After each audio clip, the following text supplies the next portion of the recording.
BBOR Black Box Online Radio, coming to you from West Virginia at heart and from around the globe. And hello, Nedheads. Hello, Black Box Battalion. Today is Wednesday, another Ripper Wednesday. Welcome to the show. How's everybody doing? On Wednesdays, I talk to you guys about Jack the Ripper, perhaps the world's most famous unsolved mystery.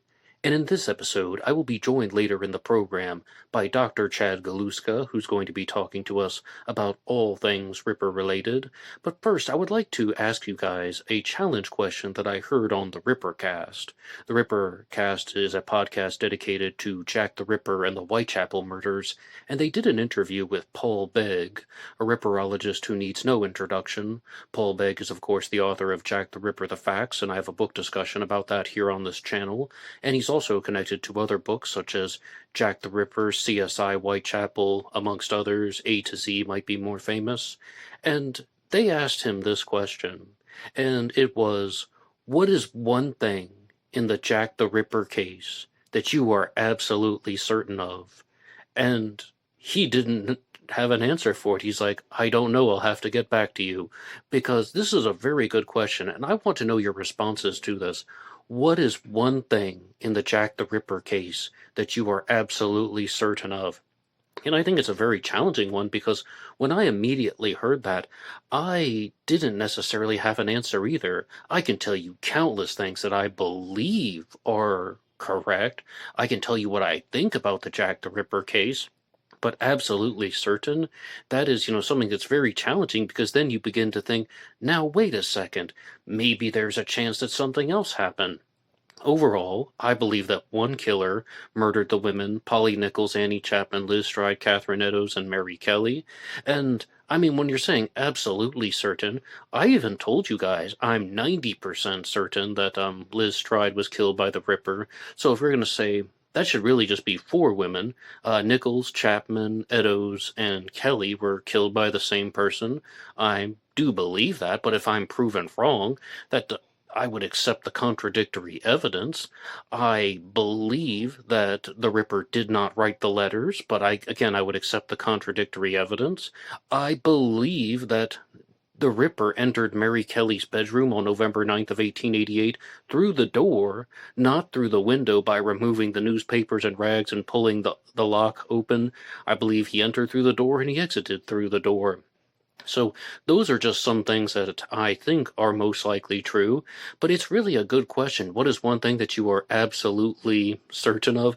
And of course you can kind of fudge the result and say, well, the crimes occurred in England.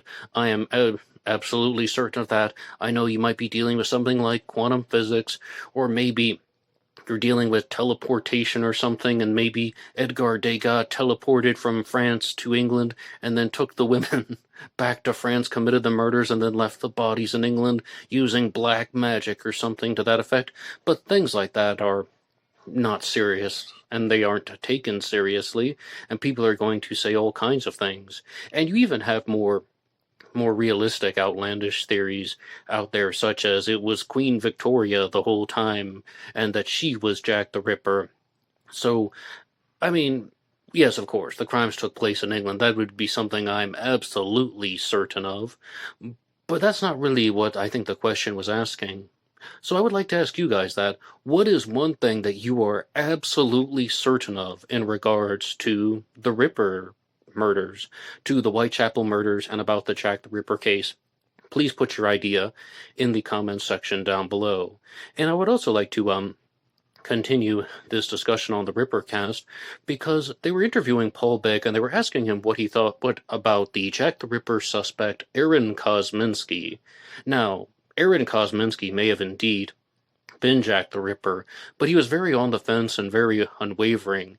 Instead, he just said, it's possible, but Paul Begg, at the time, was of the opinion that Jack the Ripper was indeed an immigrant Jew who was in Whitechapel, but he took a very different stance compared to someone like Martin Fido, and by Paul Begg's own admission, he was saying that Martin Fido believed that Jack the Ripper committed the Whitechapel murders up until the murder of Mary Kelly, the Autumn of Terror murders, and then he was institutionalized and he passed away in an institution. And Paul Begg disputed that by saying that he actually believed that there wasn't enough evidence to make that claim and that Jack the Ripper probably died as a result of some other condition in a lodging house in Whitechapel or in another part of London. And I thought that was a really interesting observation because insufficient evidence is very important. There's one theory that I've been talking to you guys about recently on Ripper Wednesdays. I heard it on the ASMR Historian channel, and there was another pop true crime channel that was also pushing this theory, and it was that Jack the Ripper could have been somebody who worked on the cattle boats going to and from England, like a boat that would have transported cattle from England to France, precisely. This would account for why there are these odd time frame discrepancies, why the Ripper is only operating on these nights of odd intervals, and why you have a 3-week gap, and then you have a 5-week gap from the murder of Catherine Eddowes to the murder of Mary Kelly. Well, maybe he was working on a cattle boat going between England and France. And working on a cattle boat would have also made him familiar with handling cow carcasses, and he would have also perhaps been familiar with slaughtering and learned about anatomical knowledge and techniques. So that is something that I put into the category of, I know what you're trying to do.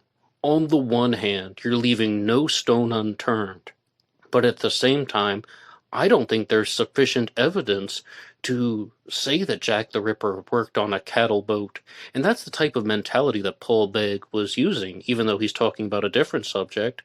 But I don't think there's sufficient evidence to say that Jack the Ripper worked on a cattle boat.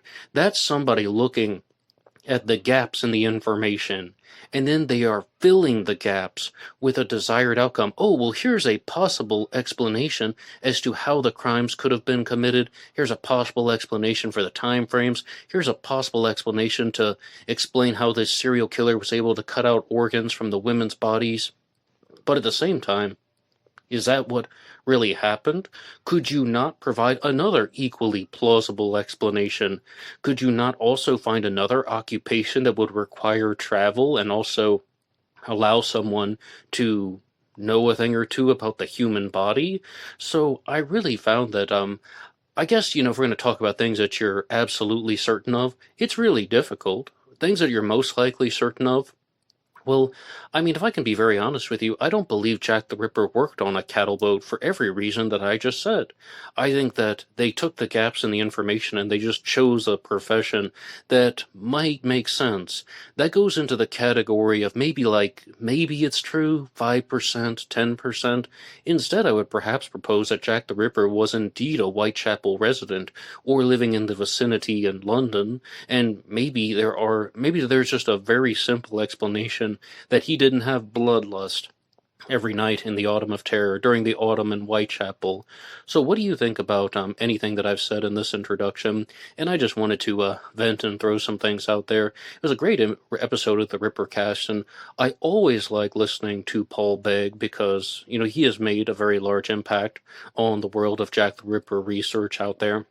He has numerous publications which are easily accessible, but there's also something that I've been meaning to talk to you guys about, and there are so many books that I've wanted to go through in the Ripper case that are going to be related to just the investigations, but I really want to revisit Martin Fido's work on David Cohen as a suspect, because it just got me thinking once again, listening to this thing about how, Martin Fido believed that his suspect, David Cohen, was institutionalized after the Whitechapel murders, and he died in the institutions. And you hear Paul Begg saying, well, I mean, I think Jack the Ripper might have been a foreign Jew the way that David Cohen was, but I think he died in a lodging house. And in the near future, I might do a very large book discussion, like we're talking about 2 or 3 Ripper Wednesdays, just looking at Martin Fido's book, looking at what he has to say, and ultimately, I will give you guys one final thing, and that is, we may never know who Jack the Ripper was. I mean, I heard that from Richard Jones from Jack the Ripper Tour. We're never going to know the truth, and I also heard it in that interview with Paul Begg when he said, we're never going to know the truth to everyone's satisfaction, to everyone's satisfaction. So I think that every person listening to this right now might be able to admit this or accept this. You might be able to figure it out. You might come to a certain conclusion that you know who Jack the Ripper is, that somebody has found the right suspect, that somebody has identified the appropriate assailant, or they've solved the mystery, and someone had the right insights that connected the dots in the right way. And I do think that we might actually be able to learn who the Ripper was, learn who the Whitechapel murderer was. I don't think we would convince everyone, but I do think that maybe, just maybe, we might actually get some answers in the world of the Jack the Ripper communities. What do you think about that? Do you think that we will ever know the truth? Do you think that you, personally, will be able to figure out who Jack the Ripper was? You've already heard my answers, yes. But I would love to know what you guys think, and also, please respond to the challenge question. And what is one thing about Jack the Ripper and the Whitechapel murders that you are absolutely certain of? You heard mine, they all took place in England. I know I'm taking a cop-out because it's difficult. It really is difficult. I mean, because I told you, differentiating between things that you think are almost certain versus something that you're completely certain of. But please drop your response in the comments section down below. And before I welcome Dr. Chad to the show, I would like to remind you guys that there are multiple segments here on Black Box Online Radio. On Mondays, I talk about the Zodiac Killer. On Wednesdays, I talk about Jack the Ripper. But on Tuesdays, I talk about the disappearance of Madeleine McCann from Praia de Luz, Portugal, maybe the most famous missing persons case in the world. On Thursdays, about the Black Dahlia. And on Fridays, about D.B. Cooper. And in addition to the regularly scheduled lineup, I also do bonus episodes on the weekend from time to time, and I release shorts Monday through Friday here on YouTube, Facebook, and Instagram. My Facebook name is Ned DeHaan, and my Instagram name is blackboxonlineradio. And if you want to support all of these efforts, you can go over to buymeacoffee.com. Buymeacoffee.com/blackboxonlineradio, and that allows you to make a donation or contribution to help support the show, and anybody who makes a donation will get a shout-out on Zodiac Monday. And without further ado, I would like to welcome Dr. Chad to Black Box Online Radio. He is a professor at the College of Charleston, and he has taught an interactive course on Jack the Ripper, which has brought him to London multiple times. He's also gone with his students on this Jack the Ripper trip. Dr. Chad, are you with me? Yes, I am, Ned. Thank you so much for having me on your show. I listen to all of your programs, but especially look forward to every Wednesday morning. And thank you so much for following Ripper Wednesday and the other content here on Black Box Online Radio. And for everybody else, I also talk about the Zodiac Killer, the disappearance of Madeleine McCann, D.B. Cooper, and the Black Dahlia. So you can always hit the like button and subscribe and check out some of the other content here. And if you want to contact the show, blackboxonlineradio@aol.com. But for you, Dr. Chad, I would really like to know, how did you first learn about Jack the Ripper? Sure, Ned. I'll touch on that. But first, I do want to get on the record saying that I do, as you said, teach a course on Jack the Ripper occasionally. I've been to London multiple times with students on the case. But I don't consider myself a ripperologist in that I'm not doing original research in the field. And I have great respect for those who do, even those people who might ultimately may disagree with. Someday I do hope to do original research in the field, perhaps when I retire, perhaps sooner. But for now, I'll just say that I'm a hobbyist and armchair sleuth that knows a lot about the case and likes teaching others about it. How I got started, I've been interested in true crime my entire life. And I'm a psychologist and like the stereotypical psychologist, I guess I'll blame my mom. I remember following Richard Ramirez, the Night Stalker, that active investigation when I was just 9 years old with my mom. And also she and I watched the TV miniseries about Ted Bundy in the 1980s called The Deliberate Stranger. With respect to Jack the Ripper, I was 12 years old on the 100th anniversary in 1988 and remembering watching that Michael Caine documentary and becoming incredibly interested in the case. And around that time, I also read the fictional short story, yours truly, Jack the Ripper by Robert Bloch, which, fueled my young imagination about a supernatural monster, Jack the Ripper. Anyway, I started reading a few books from my public library about the case, but then high school and college got in the way, and I didn't really pick up Jack the Ripper again until shortly before the millennium. Never let it go after that, and have been lurking around and occasionally posting on Facebook and JTR forums for many years now. I think that's really interesting because I talk about a lot of Jack the Ripper books here on Ripper Wednesday, and just recently I was going through some of the ones that I found would be great introductory resources. I said The London of Jack the Ripper by Richard Jones, Jack the Ripper by Peter Foreman, and Jack the Ripper an Encyclopedia by John J. Edelston. And I want to repeat, those would be introductory things that I think people would really like if they're just becoming familiar with the case. But I have the professor right here, and also to dwell on your own personal experiences, like what educational resources have been helpful to learn about Jack the Ripper? Those are all good books that you mentioned. In particular, Richard Jones has a very easily accessible introduction to the case, and his YouTube channel is also fantastic. In the past, I've used Stugden's book in my course. It's an oldie, but it's a great introduction to the case. It's getting a little bit dated, especially with respect to some of the suspect stuff. Sugden didn't know anything about Charles Lechmere, for example, but it's still well worth reading.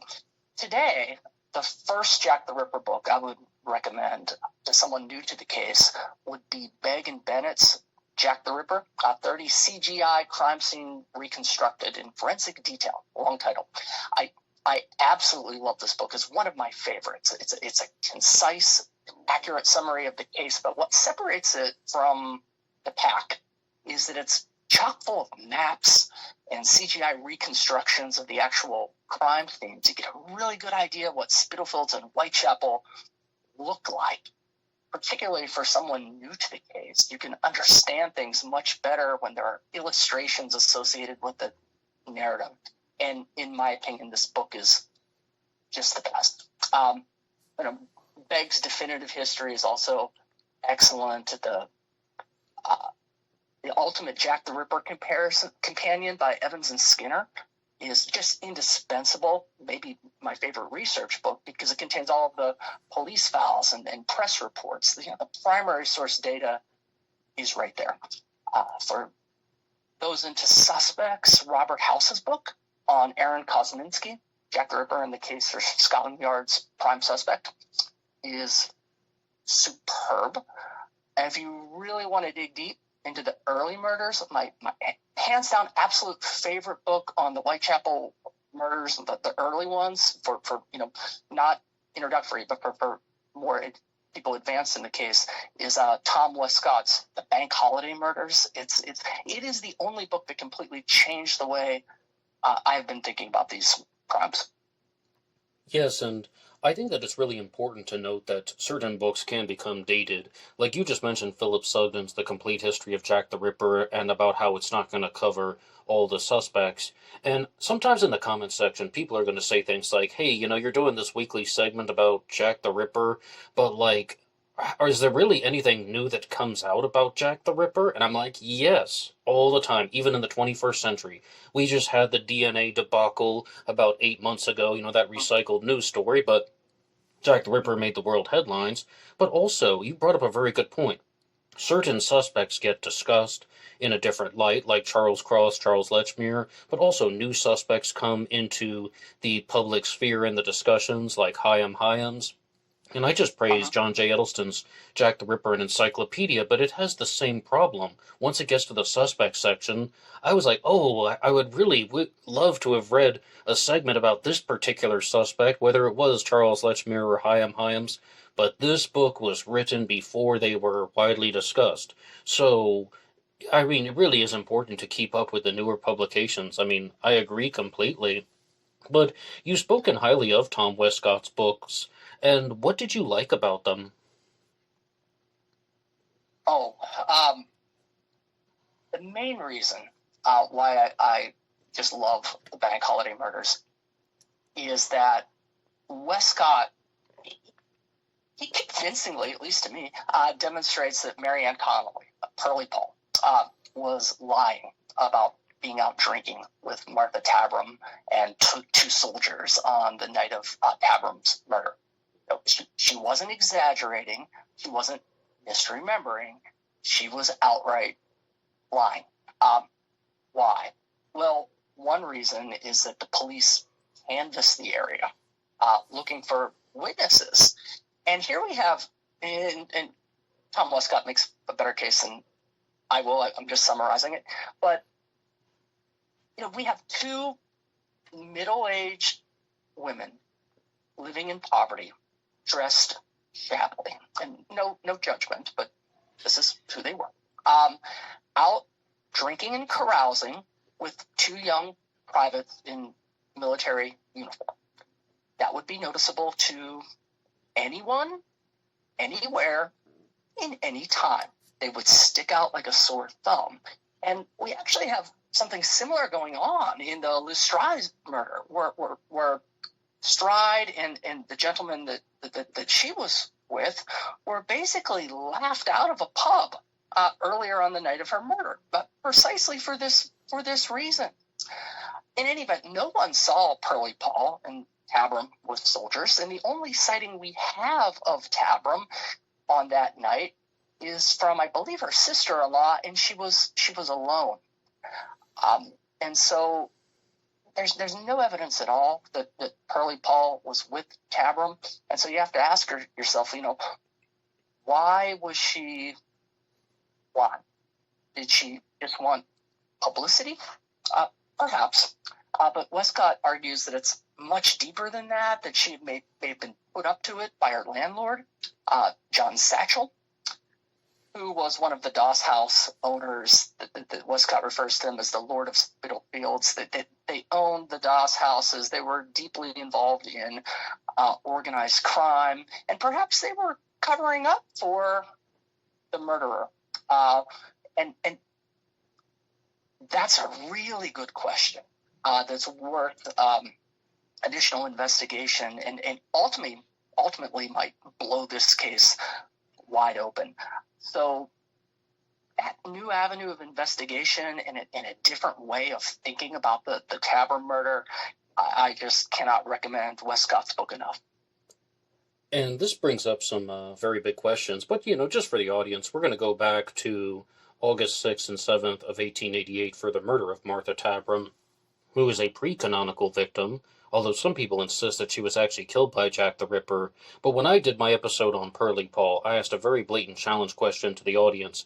Did Pearlie Paul see Jack the Ripper that night? And it sounds like your answer to that would be not only no, but absolutely not. Did I get you right? That's correct. Yes, okay. And this really brings up the question about how many victims were killed by Jack the Ripper, because we don't only have the murder of Martha Tabram. If we can start with the Whitechapel murders, we have the murder of Emma Smith in the spring of 1888, and then Martha Tabram was murdered in August of 1888. Do you believe that either of these women were killed by the Ripper?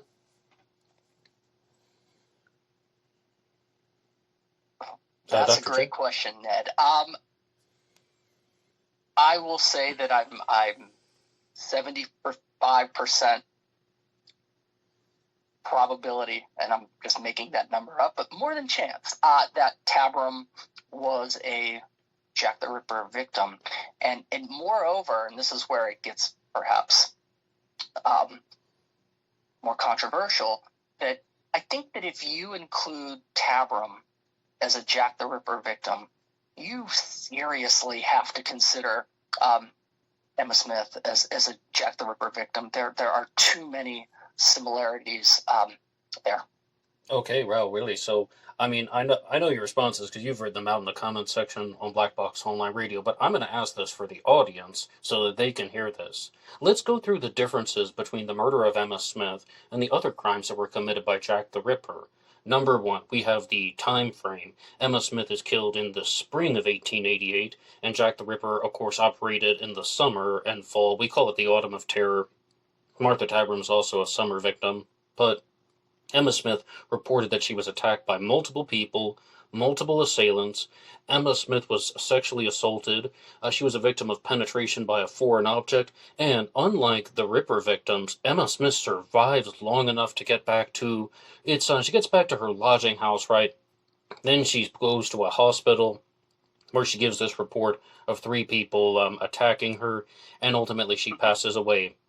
Where are the similarities to the Martha Tabram murder? Because Martha Tabram was stabbed 39 times and she's found on a first floor landing. And I mean, is it like what are the similarities?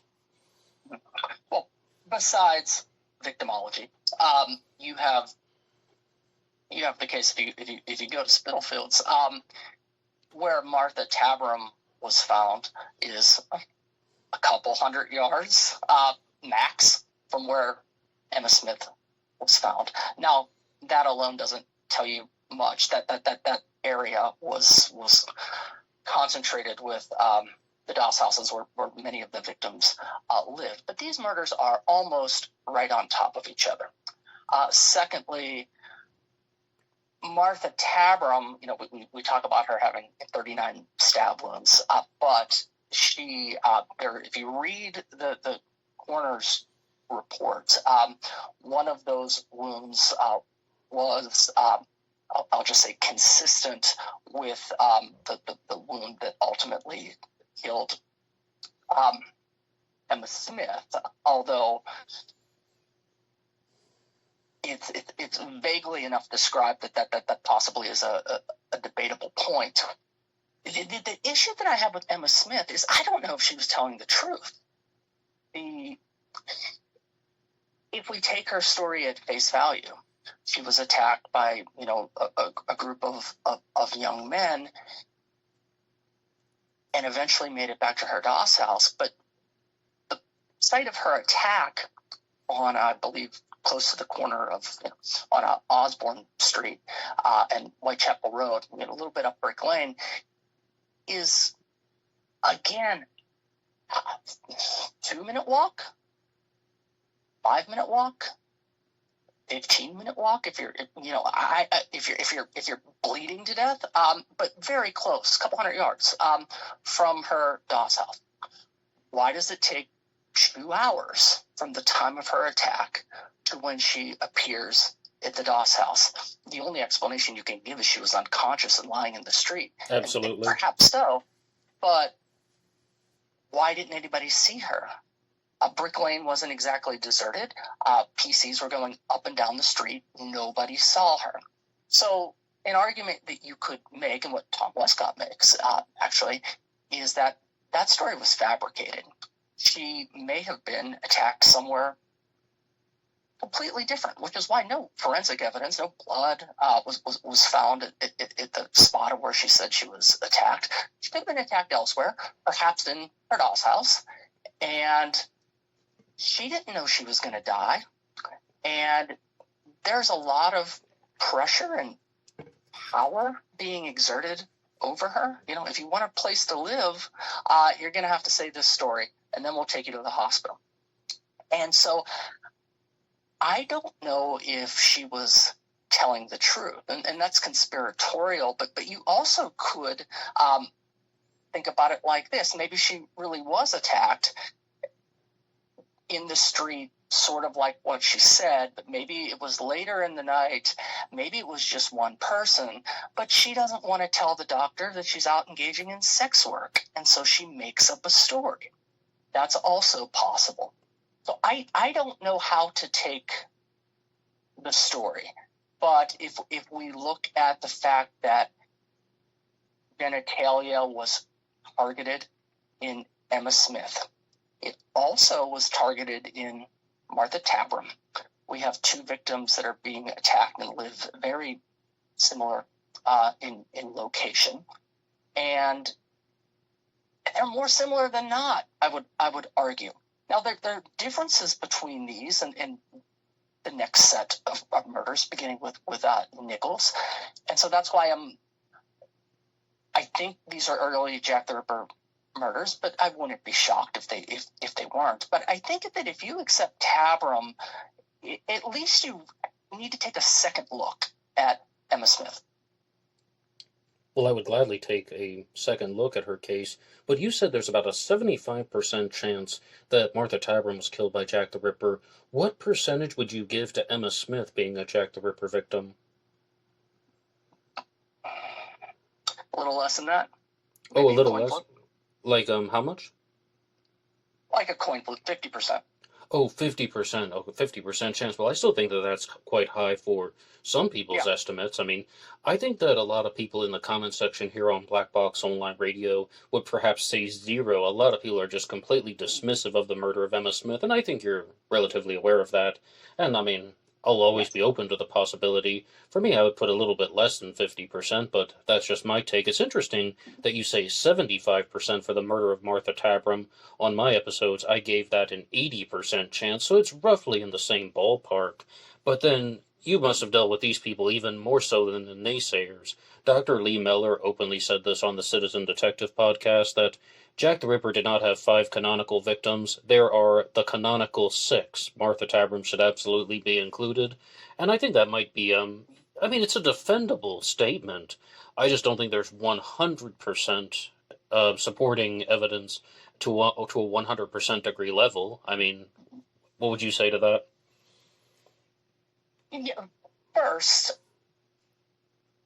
my inclusion of Emma Smith at 50% is tied to Martha Tabram.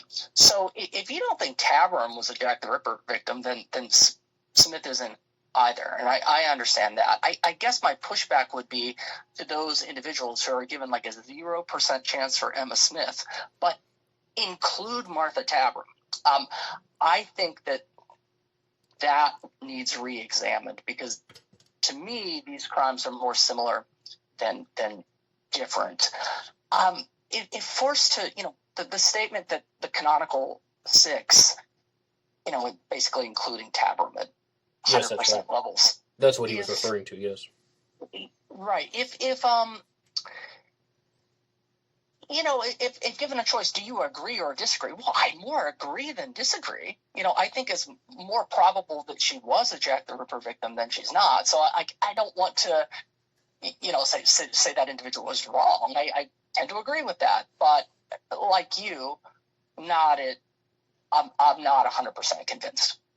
So the way that I put that is, I would still say there are 5 canonical victims, but there's a very high chance that Martha Tabram was indeed a Jack the Ripper victim, and the same Whitechapel murderer who committed her crime also committed the 5 murders that we're going to talk about in just a second. But on this notion, though, Dr. Chad, I guess this is just something that comes up a lot on Black Box Online Radio. I don't know if I have a personal connection to the subject, but it comes up in the Zodiac case and the Ripper case.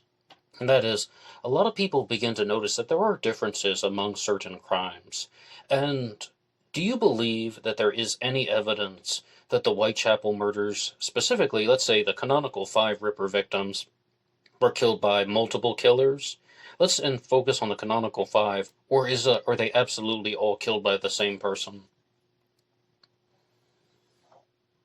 Great question. I ultimately would side on the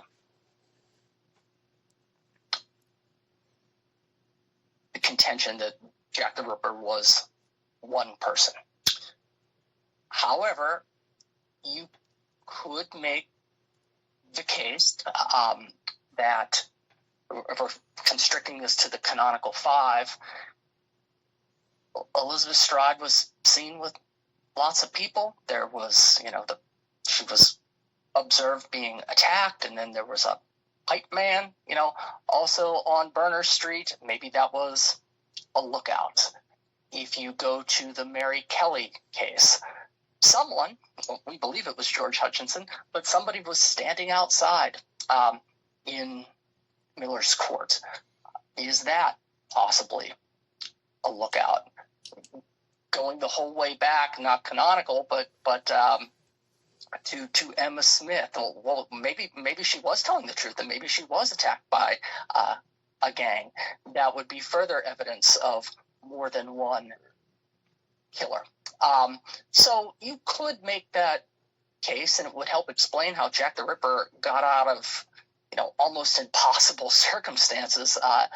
But I think that is speculative, and until more evidence would emerge, I would side with one killer. And I mentioned John J. Edelston's Jack the Ripper and Encyclopedia earlier, and in his book he said something to the effect of, almost everyone believes that the victims, Nichols, Chapman, and Eddowes, were killed by the same person. It's really on the Stride murder and the Kelly murder that people seem to introduce these alternative theories about multiple perpetrators. Would you say that that's fairly true, more or less, or do you dispute that? No, I would say that is true. Yes, I mostly agree with that too. But if we're going to talk about the Jack the Ripper crimes, we can now just go to August 31st of 1888, and we have the murder of Polly Nichols in Bucks Row. And this is a point that has been discussed a lot in recent weeks and months in the world of Ripperology and in the Jack the Ripper spheres of the internet. Now, do you have any thoughts on how the Bucks Row murder took place and went down? Do you have any thoughts on how Jack the Ripper would have operated, how he would have escaped? And we also have a witness that goes on to become a suspect named Charles Lechmere, who used the alias Charles Cross. What do you think happened in Bucks Row? Well, that's a loaded question, Ned. How loaded in which way? Loaded in which way? Because I'm just. What do you think happened? It's multiple parts, and second, we are now going to delve into the ongoing argument that is all over YouTube right now, right? Oh, it's been going on for years. It just got a little bit hot right now. Hot lately, right? Yeah. What I think, and I will be fair and tell your listeners to really get into Christopher Holmgren and Ed Stowe's YouTube channels and explore their Lechmere theory, but also get a copy of Steve Blomer's book Inside Bucks Row, which is a really cool book because it's electronic and he updates it regularly. So this is a case of a book that never goes out of date. Jonathan Tye also has recently written a book that is trying to exonerate Charles Cross Lechmere. Personally, what I think is whoever was Jack the Ripper met Polly Nichols on Whitechapel Road. They then probably cut through Woods Yards buildings. I think that's the alley, or otherwise went to Bucks Row. So there was some seclusion to do their business, and that is where she was attacked and murdered. That's what I have a 90% probability happening. Beyond that, now we're into, was the killer Charles Lechmere or not? If the killer was not, let's just start there. I think he escapes the same way. I think maybe he hears Charles Lechmere coming up the street. I do think the killer, whoever the killer was interrupted, which is why you do see abdominal mutilations here, but they weren't as extensive as what they were the next week with Annie Chapman. Looks like the killer may have pulled down the garments to hide those mutilations, and he's interrupted and he flees. Probably the way he came, back to Whitechapel Road, where there were lots of foot traffic, where he could easily escape. So now we are at the question of was that killer. That's if the killer was not Charles Lechmere. If the killer was Lechmere, then we have a different scenario unfolding. All right, though. So it sounds like what you're saying is that you believe that Jack the Ripper is what we would call a ruse killer, that he met up with Polly Nichols, some type of words were either exchanged, or some type of communication was even exchanged, and that Polly and the killer went either into Bucks Row, or as you said, maybe through the Wood Yards buildings, and then something happened. And then ultimately Polly is murdered. But when I say a ruse killer, I mean that they are communicating before the murder happened, and the Ripper wasn't just hiding in the shadows, waiting for a lone woman to walk by, right? That is correct. But I also do not believe at all that it needs to be any elaborate ruse, right? That this killer could just be posing as, a guy out looking for sex work. And so I don't think to make the analogy, I don't think Jack the Ripper is like a Ted Bundy type on crutches and stuff like that, trying to catch the victims off guard. I think is a very simple, he either approaches them or they might even approach him. There's, a little bit of verbal exchange about the business that they're interested in, and then they go off. Once they go off, I think this is a blitz attack where the victim is quickly subdued, strangled, throat cut, and then the mutilations occur. I think Jack the Ripper had to have been a relatively strong individual to silence the victims so quickly, get them under control. The throat slashes, cuts were deep in several cases. In Chapman's case, almost decapitating her. This was not for the faint of heart. This perpetrator was strong, and I believe it was not a drawn out. This was a blitz, quick attack. But he did have to get her, or have her lead him into a more secluded place. And so, yes, to some extent, I think there was some communication between the two. And would you like to talk about the murder of Annie Chapman next, or would you like to keep going with Charles Lechmere? I'll say a couple things about Lechmere. Okay, great. And I'll try to be fair to both sides, because if we talk about my tiers of suspects, he's up there in my top tier, even though I don't believe he was Jack the Ripper. But the reason that when I tier my suspects, I put them in order of the circumstantial evidence that each is associated with, and keeping in mind that the evidence associated with none of these suspects is very good and wouldn't get anybody convicted. But with that said, Charles Lechmere, we always say, well, somebody has to find the body.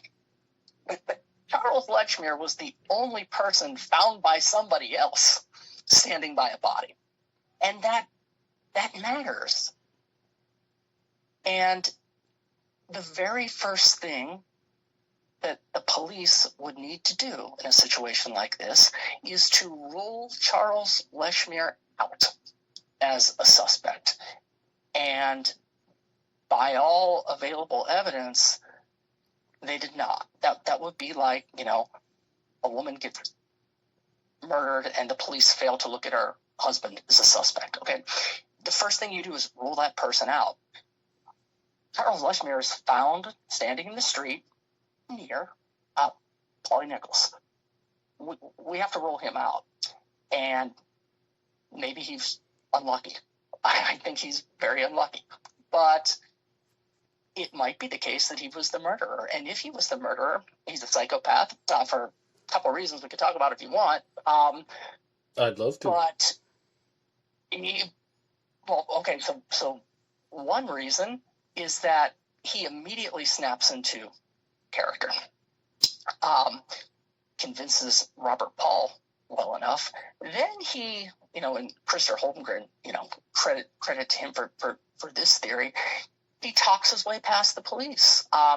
They go and find P.C. Misen, I think in Hanbury Street, and very quick thinker. He says you're wanted in Bucks Row, to convey the idea that the police had already found the woman, and that they were sending Cross and Paul along as messengers to find additional police help. Well, that conveys the idea that they were already cleared and sent along, and then they're off to work, and Lechmere gets away with it. On Kate's book, again, that was referred to the Misen scam. He also would be psychopathic beyond that quick thinking. The majority of people, we would be freaking out if we were in that situation. He shows up at the inquest and testifies, and then the next 8 days later, if we were to accept that Lechmere is Jack the Ripper, on September 8th, he murders Annie Chapman on his way to work. Don't you think if you had to show up and testify as a witness at the inquest, you might lay low for a while? Well, not if you're a psychopath. So if you believe Lechmere is Jack the Ripper, I would say that this is not a disorganized offender. This is an intelligent, psychopathic serial killer. I don't believe that's who Jack the Ripper was. But if you were to buy the Lechmere theory, I think he would be more like that than a disorganized serial killer like Aaron Kosminski. No, I think it's really... Oh, I'm so sorry. I thought you were finished. No, go ahead. No, I just think that it's really interesting that you have top-tier suspects, and I have top-tier suspects, but you provided the condition that you think this person is a top-tier suspect, but you don't think that he was Jack the Ripper. And I know you provided a little bit of an explanation, but would you like to tell us more about that? I mean, if you don't think that he's the Ripper, why is he a top-tier suspect? Because all the suspects are bad, Ned. There's no... Now wait a second. Go ahead. There's no convincing evidence that any of these suspects were Jack the Ripper, and so we're looking at relative degrees of the credibility of suspects, and by those standards, there's more circumstantial evidence associated with Charles Lechmere than many other suspects. That's why he's in my top tier. I try to be objective about it. He's not my favorite suspect. I can pick someone off the list that is my favorite suspect, but the reason why I don't think he's Jack the Ripper is at least twofold. One is the timing, which is highly debated, and at some point your eyes just, it's just overwhelming because we're talking about differences of a minute or two, and nobody really has a watch on, and so it becomes very speculative. But I think most people can agree that the time frame to commit this murder was relatively short. He certainly could have done it, but I was watching like Ed Stowe's excellent YouTube channel, House of Lechmere. I've learned a lot by watching that channel. He actually timed how long it would take to leave his residence on Dufton Street and walk to Bucks Row, and it was, I think, a little less than 8 minutes. But you have to take into account that I'm almost certain that whoever the killer was did not meet Polly Nichols in Bucks Row. Why would she be hanging out in basically a secluded alley? She was last seen by Emily Holland about to walk up Whitechapel Road, and that's where she was. That is where the foot traffic was for her to meet potential customers. So Lechmere would have to have walked a little bit further down to Whitechapel Road, and as we discussed, talk to her, at least her a little bit, and then backtrack to Bucks Row to commit the murder, and that's further cutting down on the time required to commit the crime. And the other reason is that if nobody disputes that I say nobody, but probably there's somebody, most ripperologists generally accept that Polly Nichols and Annie Chapman were killed by the same hand. And if Lechmere was Jack the Ripper and he killed Annie Chapman on his way to work on September 8th, then John Richardson should have seen her body when he was sitting outside on the stoop at 29 Hanbury at 4:45 in the morning. Moreover, you have Elizabeth Long seeing Annie Chapman with a man around 5:30, shortly before her body was found at 6. You have Albert Kadash hearing, a thud on the fence and maybe somebody briefly yelling or screaming or saying no. You have 3 witnesses basically putting the time of death at 5:30, a little bit after 5:30. If that is the case, it's game over for Charles Lechmere. He could not have been Jack the Ripper. He's at Pickford's. So the proponents of the Lechmere theory, point to the testimony of George Baxter Phillips, who did the autopsy on Chapman, who concluded that she died earlier. So that's reasonable. But you have 3 witnesses versus 1 doctor, and now you're forced to choose. And if this was 2025, I'd go with the doctor. We know there's lots of problems associated with eyewitness testimony. But the fact that there's 3 of them, and I don't think Phillips had much experience estimating time of death, which was, hard enough back then. But you have basically a disemboweled individual. How quickly they lose heat on cold early morning. I'm gonna side with the witnesses, and if I side with the witnesses, I have to exclude Charles Lechmere ultimately. Okay, though, so it sounds like he would be a top suspect in your book, except there are certain conditions that he doesn't meet. So it's almost like the boxes are not checked for you, or that they are reservations, doubts, things of that nature. Absolutely, and I keep an open mind about all of these things. If suddenly we found out, if good evidence emerges, additional evidence, I should say, that Lechmere is the murderer, then I would gladly change my mind. But when I said that, I didn't really agree with the statement that they're all bad suspects, I would absolutely put somebody like Charles Lechmere above a suspect like Lewis Carroll, or Edgar Degas, or Queen Victoria, even that theory. So... Don't get me wrong.